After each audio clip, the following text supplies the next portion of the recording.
Good morning. My name is Carl Russ, and I'm a member of the Board of Trustees of this congregation.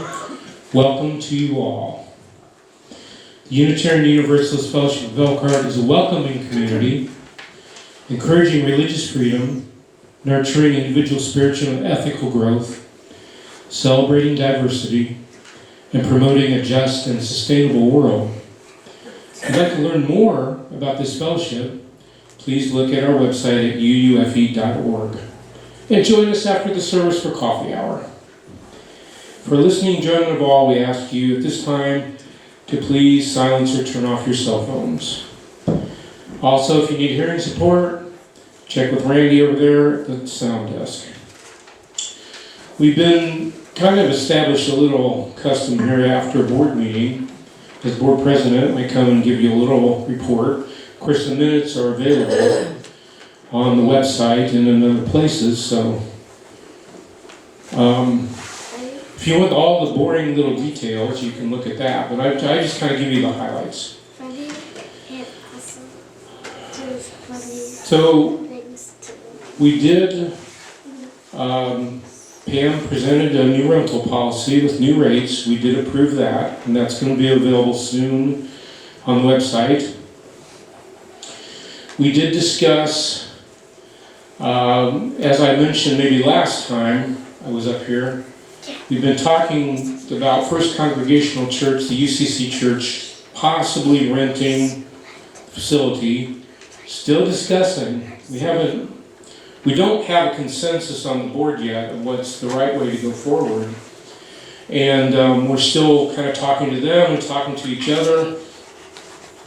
We may at some point call a town meeting just to get all the information out there for the congregation to kind of look at it. But it looks like that it's not really going to be possible to do it unless we can do simultaneous services, which has its own set of problems. So we're nowhere near a decision. And like we told you before, the decision ultimately is going to be the congregation's to make. We make some recommendations. I mean, even if we get that far, we may just say we couldn't figure it out, so there's no reason to make a decision. Nominating committee will be meeting. I sent an email this morning. I have to convene the nominating committee, and then we will meet and we'll be tapping on some people to say, hey, would you like to be on the board? Would you like to be on a committee? So if you have some particular interest on the committee, Pam's on the committee, Steve, and Linda, so there are people, just kind of look around, and we would like to hear if you have something that you're interested in doing. We did approve a planting policy because we're concerned about, we've had some problems with trees being planted too close to the building, and then later on when they get big, it's always nice when they're little, but when they get big they cause problems. We did, partly because we don't really have a communications committee right now, we kind of formed an ad hoc committee in a way, but we said it was okay to do some Facebook advertising to try to get some new people to come in. Next meeting, we will be talking about the budget. Oh, and I think at some point we're going to be talking about leadership opportunities, right? Oh, yes, I'll send that out to everybody. Yeah, Pam's going to be sending out an email about some opportunities to get some leadership training online, Zoom, right? Yes. Like 4 hours in a month or something like that? About 3 hours in a month, and it's like a couple meetings for the next 3 months. It's like spread out over 3 months, a couple meetings, and we would pay if somebody's interested in doing that, we would pay the tuition for that. Yeah. Okay, thank you very much.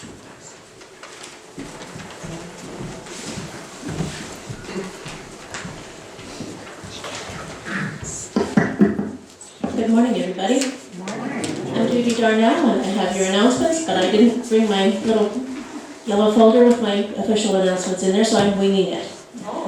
So, here goes. I did remember everything that I was wanting to tell you, I believe. First of all, a reminder that Mike and I will be leaving the Focus after we send out the June edition. If you would like to find out more about it, talk to Mike or me. If you want to take it on, let a board member know, and they will, consider you as a new editor. Okay, and this afternoon at 4 o'clock is the euchre game, so be sure to come if you play euchre. I hear that soup is not promised, but cookies might be. But bring a friend in either case, because I understand it's a lot of fun. And then on Saturday, there is the Heart of the Circle Pagans is providing an Ostara celebration for the spring equinox. Their activities, they open the doors at 5 and start the ritual at 5:30 with a shared meal afterwards. So if you come, you might want to bring a covered dish or something, plate of cookies or whatever you want to do. So cookies are always good. Okay, on in the second Tuesday in April, I think that's the 7th, we are going to have our next Society of Radical Readers meeting. We are going to be discussing the Humanist Manifesto. There are 3 versions of it that the American Humanists Association has organized. So you can find those online. Just Google Humanist Manifesto, and you'll get all sorts of information about where to find it, including the Humanist Association's page. So I meant to bring a couple of copies to leave on Ivy Island for those who don't have access to a printer. But since I left that at home, let me know and I can make sure that you get a copy. So I will be bringing them when I come on Thursday to fill the food pantry. Alrighty, and last week we had, or for last week's service, let me put it that way, we had 67 participants here, on Zoom and on YouTube over the week, and we collected $167 for our sustainability fund. Thank you.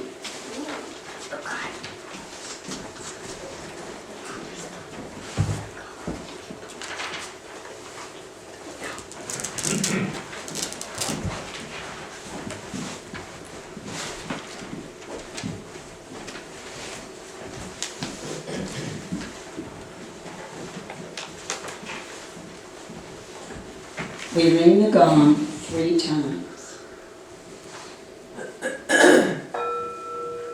Once for those who came before us and made a place for us. Once for those of us who are here now.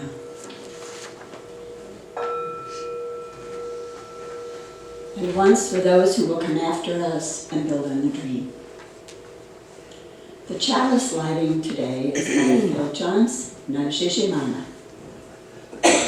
When strangers meet, endless possibilities emerge. New experiences, new ways of understanding, and new ways of taking action. When strangers meet, each pays special attention to the other. Each is called to serve something larger than the self. Today, this morning, let's light the chalice for openness, for willingness to grow, for rich curiosity, and for common purpose.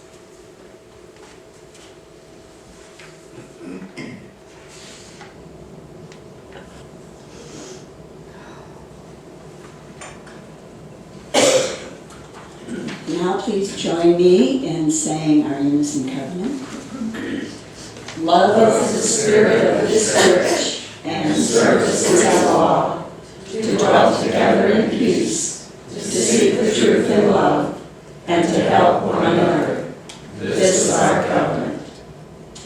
And now I would like Phyllis Hostetter to come up and share her morning music with us.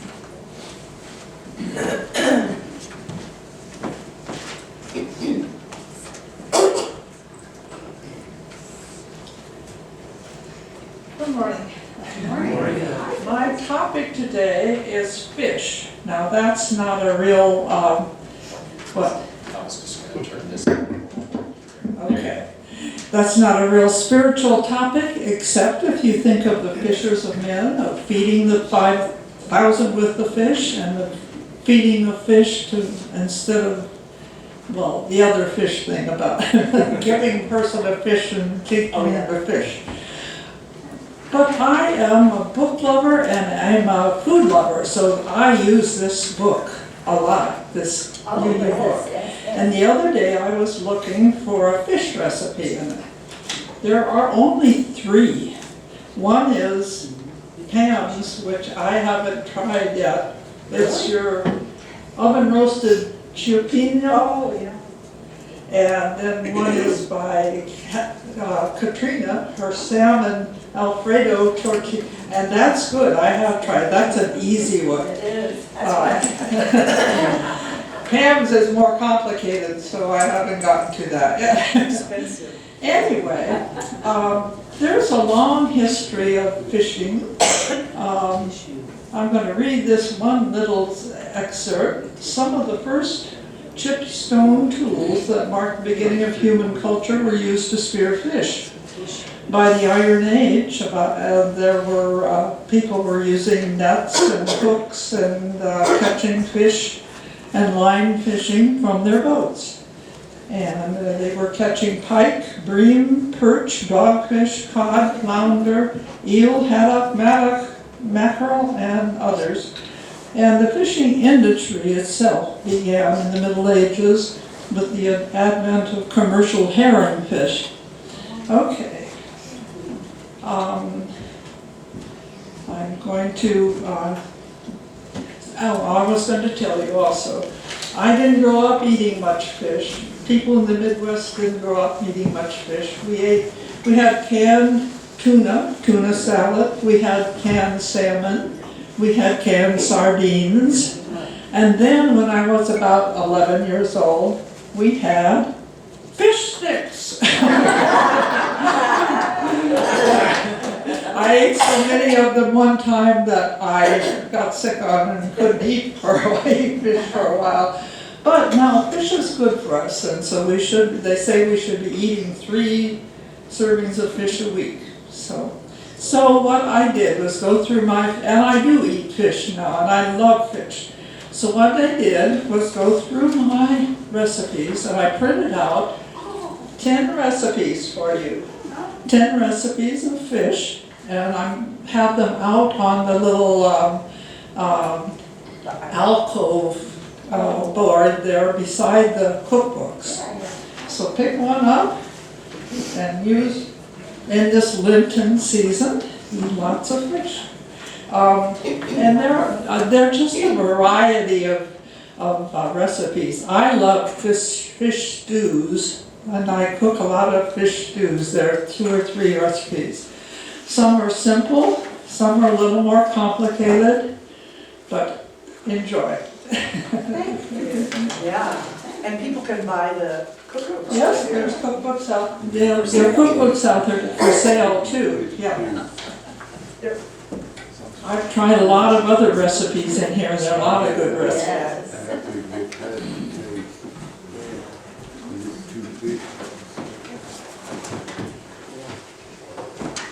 Thank you, Phyllis. I know fish is good for us, but Phil and I eat it just for the hell of it.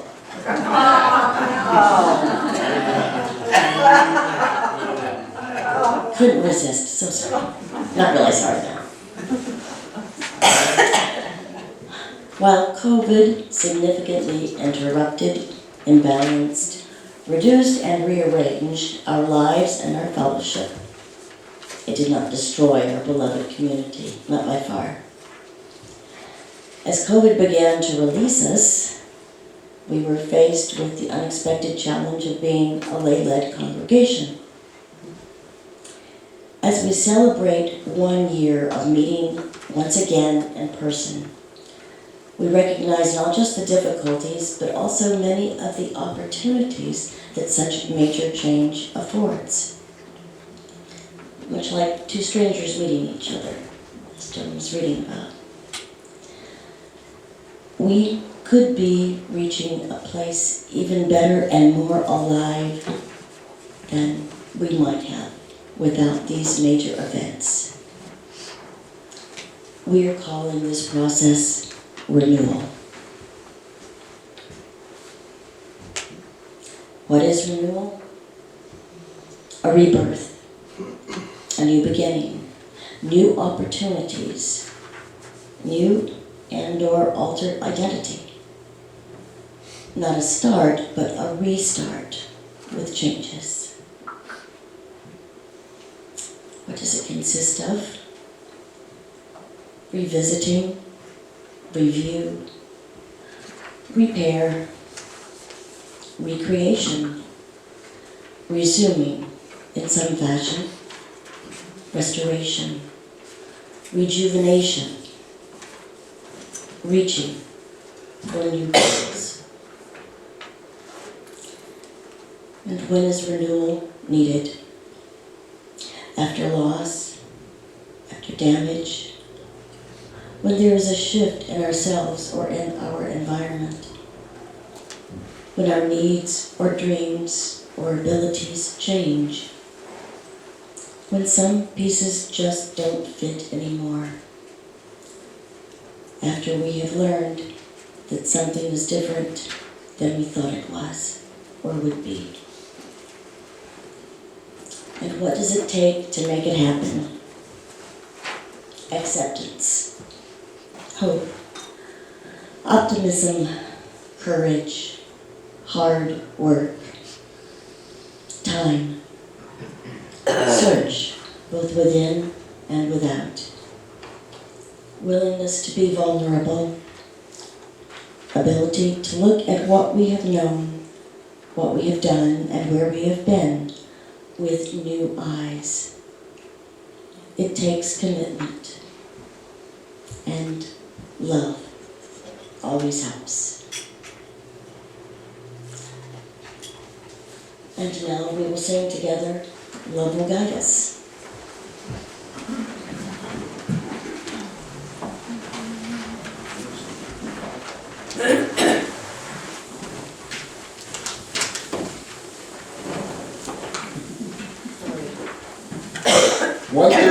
We're going to stand for the first and last hymn. We're singing 4 this morning, so we'll just stand for this one and the last one.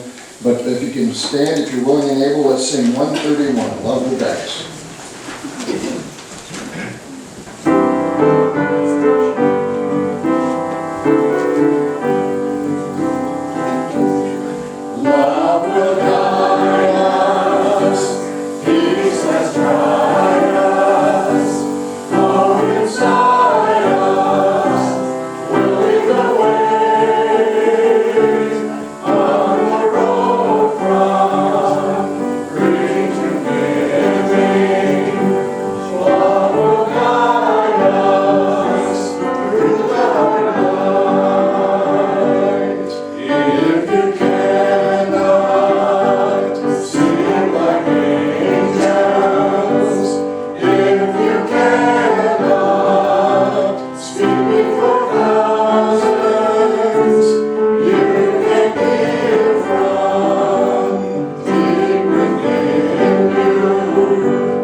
This first poem is about making peace with loss and summoning the will to keep going in spite of sorrow.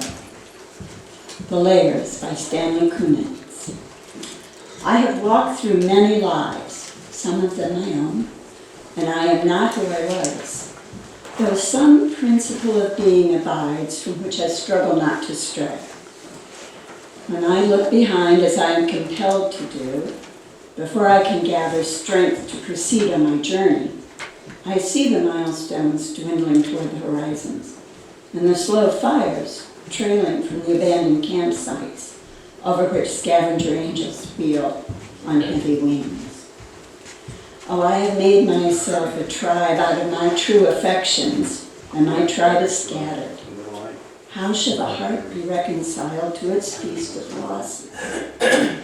In a rising wind, the manic dust of my friends, those who fell along the way, bitterly stings my face. Yet I turn, exulting somewhat with my will intact to go wherever I need to go, and every stone on the road precious to me. In my darkest night, when the moon was covered, and I roamed through wreckage, a nimbus-clouded voice directed me, live in the layers, not on a litter. Though I lack the art to decipher it, no doubt the next chapter in my book of transformations is already written. I am not done with my changes. And now, it's time to collect this morning's offering, to Today's cash donations will be shared with the Elkhart County Humane Society. Please give generously and enjoy Ken playing and singing Sail Away.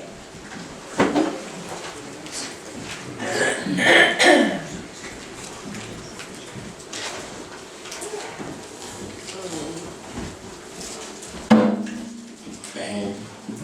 Was in tune. Don't know if it is anymore.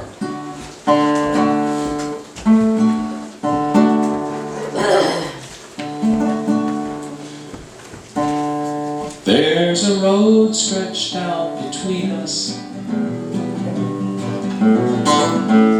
like a ribbon on the high plain.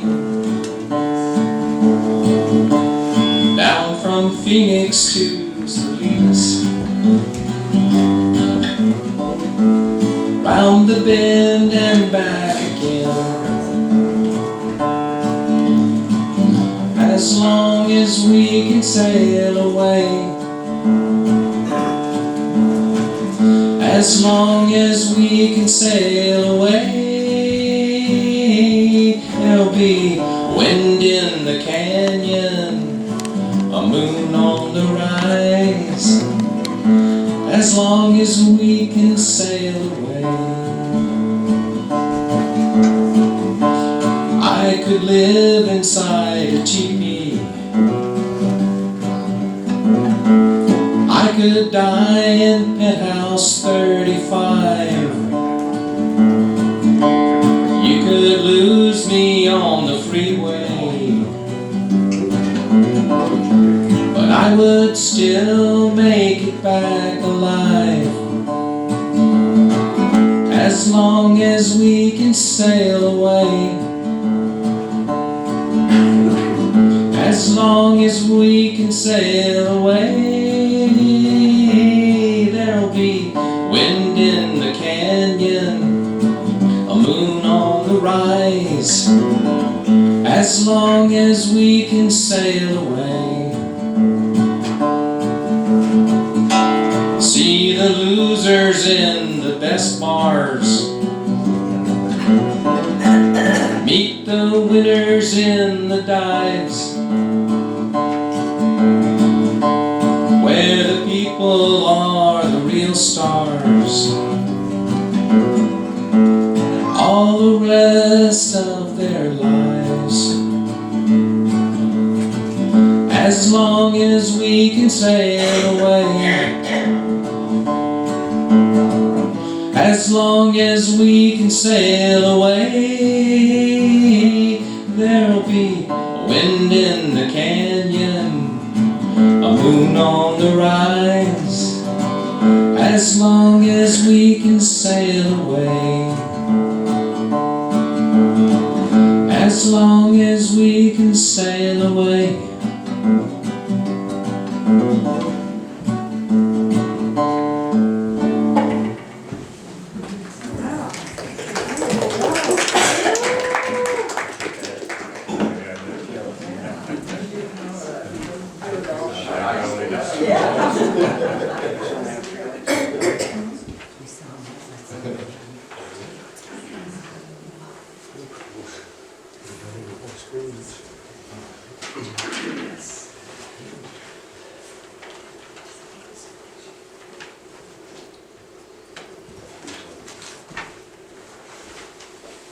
I'm Geneele.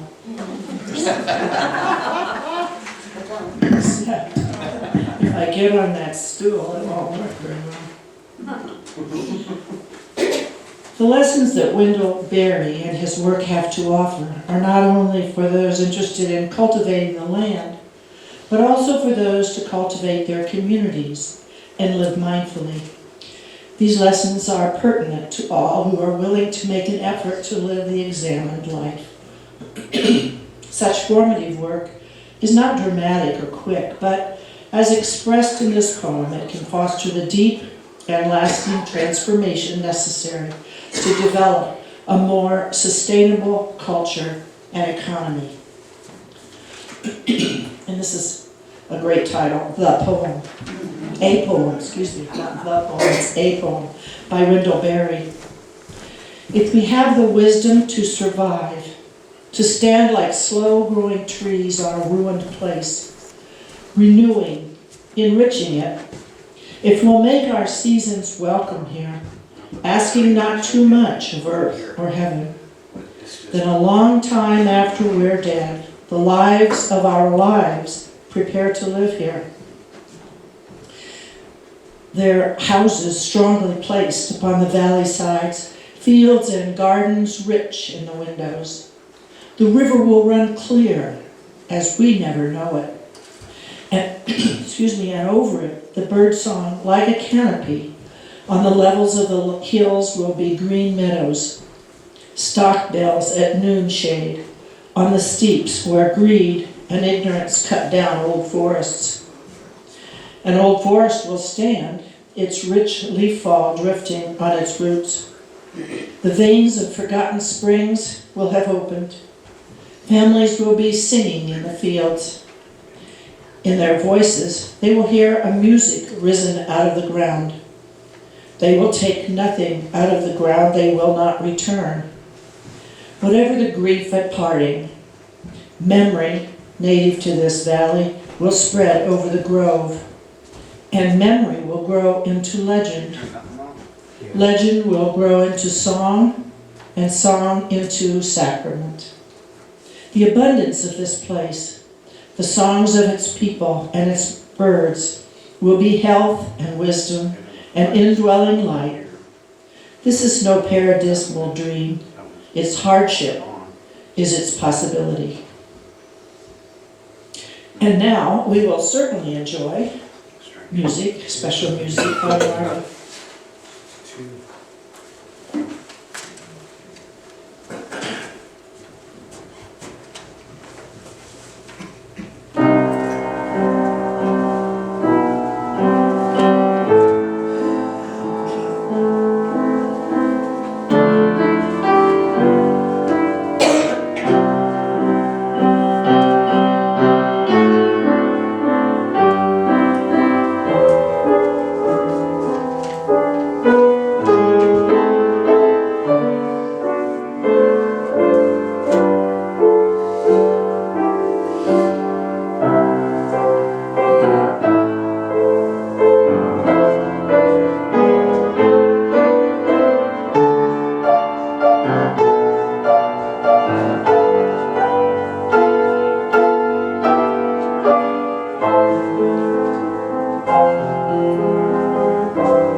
It's a special joy to introduce this next poem.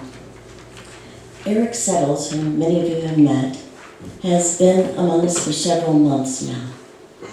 This next poem, Morning, was written and will be read by Eric.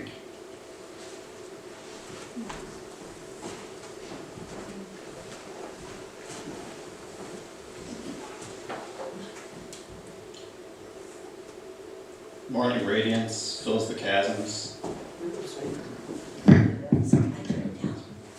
Snow melts onto the warm sand of our beach.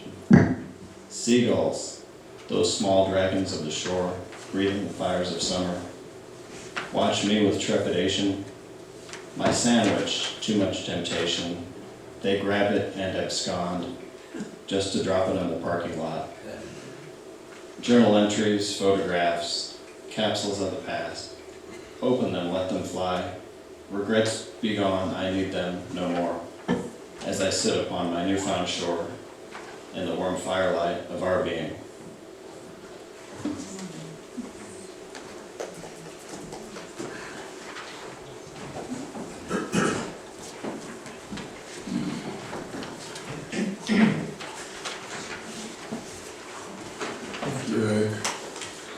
You may remain seated and sing 108. My life goes on an endless song.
This is called The Poet Comments on Yet Another Approaching Spring by Mary Oliver.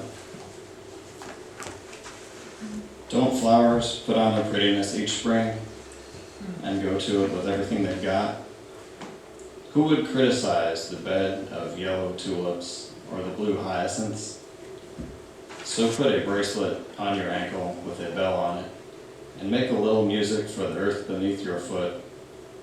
Or wear a hat with hot colored ribbons for the pleasure of the leaves and the clouds. Or at least a ring with a gleaming stone on your finger. Yesterday, I watched a mother choose exquisite ear ornaments for someone beloved in the spring of her life. They were for her for sure, but also it seemed a promise, a love message, a commitment to all girls and boys too, so beautiful and hopeful in this hard world and young.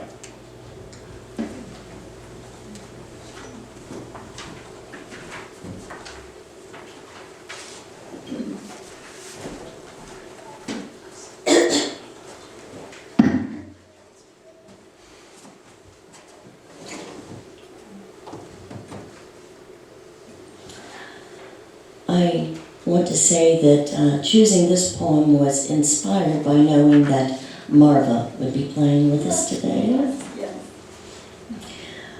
I grew up with this poem, The Touch of a Master's Hand. It's been slightly altered for today's congregation. It speaks of renewal that can be possible when we least expect it. 'Twas battered and scarred, and the auctioneer thought it scarcely worth his while to waste much time on the old violin. But he held it up with a smile. "What am I bidding, good folks?" he cried. "Who'll start the bidding for me? $1, $1? Who'll make it $2? $2, and who'll make it $3? $3 once, $3 twice, going for $3." But no, from the room far back, a gray-haired man came forward and picked up the bow.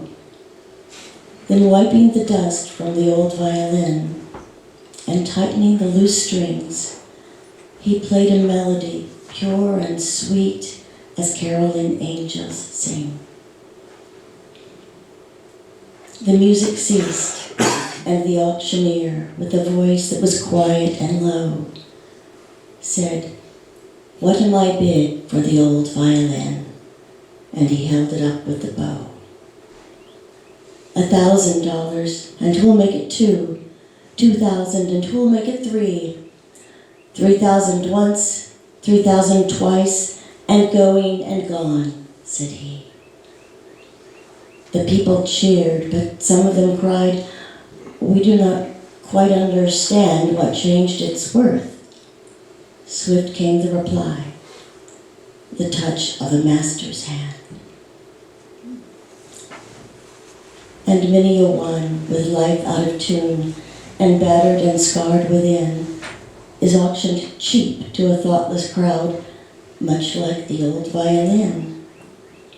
A mess of pottage, a glass of wine, a game, and he travels on. He is going once and going twice. He's going and almost gone. But a master of kindness touches his heart. A master of kindness touches his heart, and the crowd never quite understands the worth of a soul and the change that's wrought by the touch of a master's hand.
Marva, I feel renewed every time I hear you play.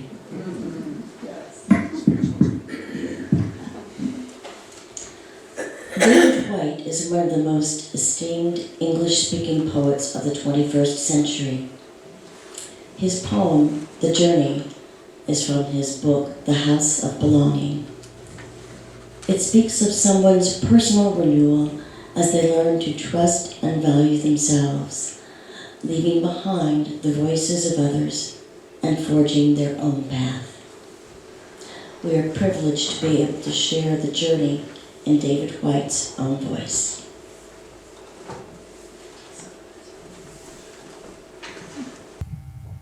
So this is called The Journey.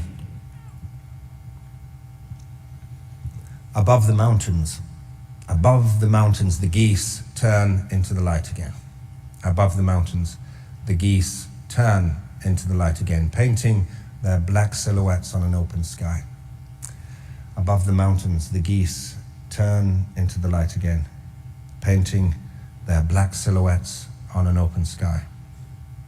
Sometimes everything has to be inscribed across the heavens so you can find the one line already written inside you. Sometimes everything has to be inscribed across the heavens so you can find the one line already written inside you. Sometimes it takes a great sky to find that first bright and indescribable wedge of freedom in your own heart. Sometimes, with the bones of the black sticks left when the fire has gone out, someone has written something new in the ashes of your life. You are not leaving. You are not leaving. Even as the light fades quickly now, you are arriving.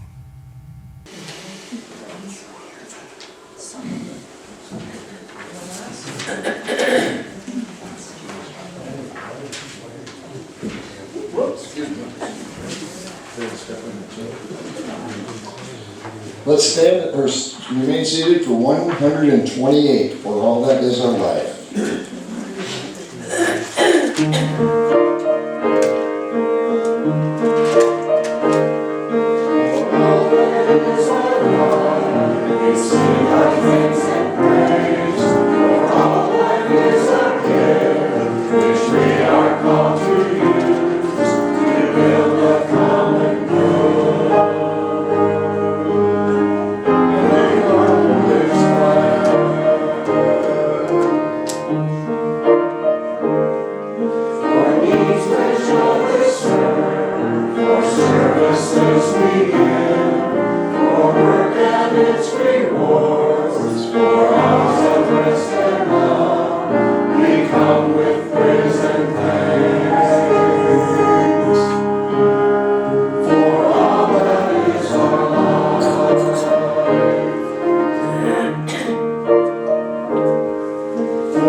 This poem by John Carl Compey is titled Never Let Go of Hope.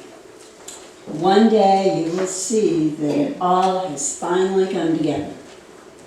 What you have always wished for has finally come to be. You will look back and laugh at what has passed, and you'll ask yourself, how did I get through all of that? Just never let go of hope. Just never quit dreaming, and never let love depart from your life.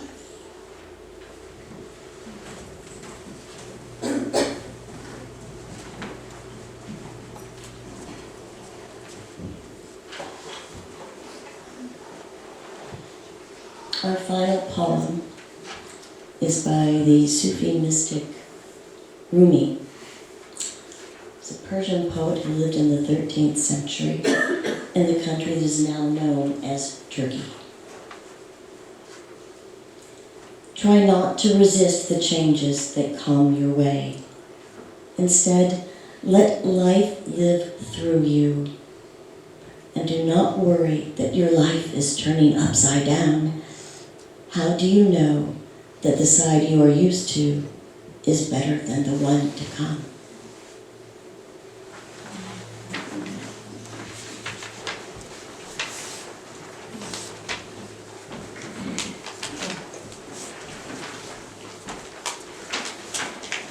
We're going to sing our benediction today. But as we sing it, we're going to sing it through twice. The first time, let's go we'll take it slowly, but very soft and meditative. The second time, we'll put a little more strength into it, a little more life, okay? Let's stand if you're willing and able. 123, Spirit of Life.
Today we're going to officially extinguish our chalice with these words by Brian Keeley. The chalice is extinguished, but its light lives on in the minds and the hearts and the souls of each one of us. Let us carry the flame with us and share it with those we know, with those we love, and most especially with those we have yet to meet.